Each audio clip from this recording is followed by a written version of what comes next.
Hello everyone and welcome to your first class session here at Baka to Basics. This video is part of a 5-part class series diving into and breaking down the main demographic types of anime that make up the current medium. In this session, we'll be diving into the Shonen Demographic, detailing its meaning, origins, and current impact on modern anime culture.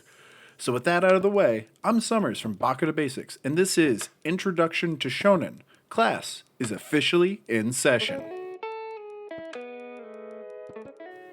So what exactly is the definition of a shonen?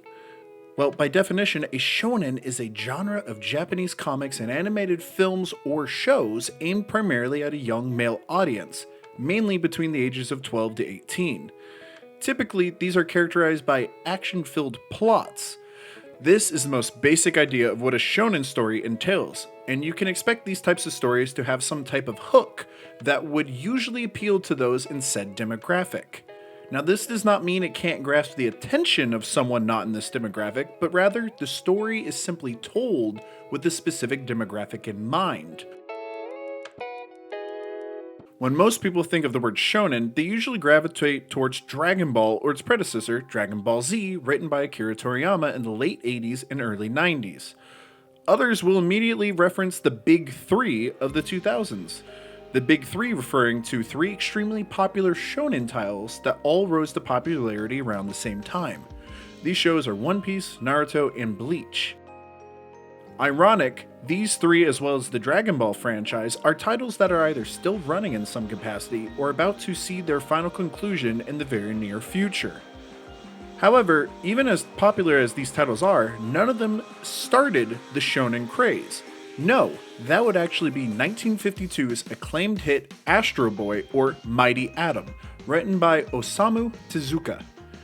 Astro Boy holds the distinction of being the first ever manga to embody the modern day tag of shonen, and on New Year's Day in 1963 became the first ever anime to have a runtime of over 25 minutes in length. At the height of its popularity in Japan, over 40% of the Japanese population that had access to a TV was watching the show. The show itself would enjoy a lengthy 4-year run and over 190 episodes in total, including a movie in 1964 titled Mighty Atom: The Brave in Space, a film compiled of select episodes from the anime series. It would later go on to be the first ever anime broadcast overseas and would enjoy 2 reboots, one in the 1980s under the name New Mighty Atom, and again in 2003, the year the original manga takes place, relabeled as Astro Boy Mighty Atom. The fact is, however, that Astro Boy was only ever made according to Tezuka because of his former failed project, Ambassador Atom.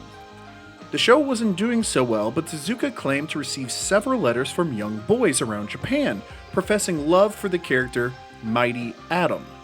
When he proposed the idea to his editor, he was told to give the character more human-like emotions. The craziest part of all of this is the apparent inspiration Tezuka got for the themes of the show, which mostly deal with war and aliens. Tezuka claims that this idea for Atom to confront aliens came from an incident while working at a hospital. He was punched in the face by a frustrated American GI. This encounter gave Tezuka the idea to include the theme of Atom's interaction with aliens. Taking a step back to look at anime and manga, before and after the success of Astro Boy paints a clear picture that what Tezuka had created was working and could be used as a way to market the culture as a brand new source of income and world-spread popularity. No show embodied these qualities better than the aforementioned Dragon Ball franchise. Everyone and their grandmother knows who Goku is, and some of the similarities to what worked for Tezuka in the 50s and 60s was only amplified by Akira Toriyama's mega-hit franchise. The show modernized many tropes we see today, such as the epic journey, which takes inspirations from Journey to the West and commonplaced many spectacles such as a tournament arc and power scaling. The show evolved when Toriyama decided to involve the twist of aliens to his story, just as Astro Boy had done before him. A fun side note is that the Dragon Ball manga is just that, Dragon Ball. But when the anime adaptation came around, the choice to name the show Dragon Ball Z was used to help tell the audience as a whole that this would be a whole new type of story, continuing even till this day building grander stories for the audience to enjoy. This leads us to the modern day landscape of shonen anime. The big three I mentioned earlier really exploded out in the western part of the world thanks to the rising popularity of Saturday morning and night blocks that would give easier access to those around the globe, and has continued to gain popularity thanks to the easy access streaming services such as Crunchyroll, Funimation, and Netflix. Like most things in life, the Shonen Demographic has a rather humble beginning, something made from what was considered a failure, all because an author reacted to the whim of young boys writing to him. But Tezuka knew that this was the audience he wanted to reach, and like so many of today's modern shows, played off of that enthusiasm that they showed for his work. In the current medium, shonens constantly top most of My Anime List charts, best-selling merchandise, and manga rankings, as well as being some of the most well-received in the larger pulp culture medium. Take, for example, Demon Slayer. This is a show that has become what I would consider a gateway show, one that many use as a way to introduce or reintroduce someone to the anime culture as a whole. It's been over 30 years since the initial release of Dragon Ball and Dragon Ball Z, but both still frequently come up in the mainstream media. So, the current state of shonen is somewhat heavily overpopulated with many fantasy-style shows just hoping to become the next big thing. And for some, that can be a lot to handle.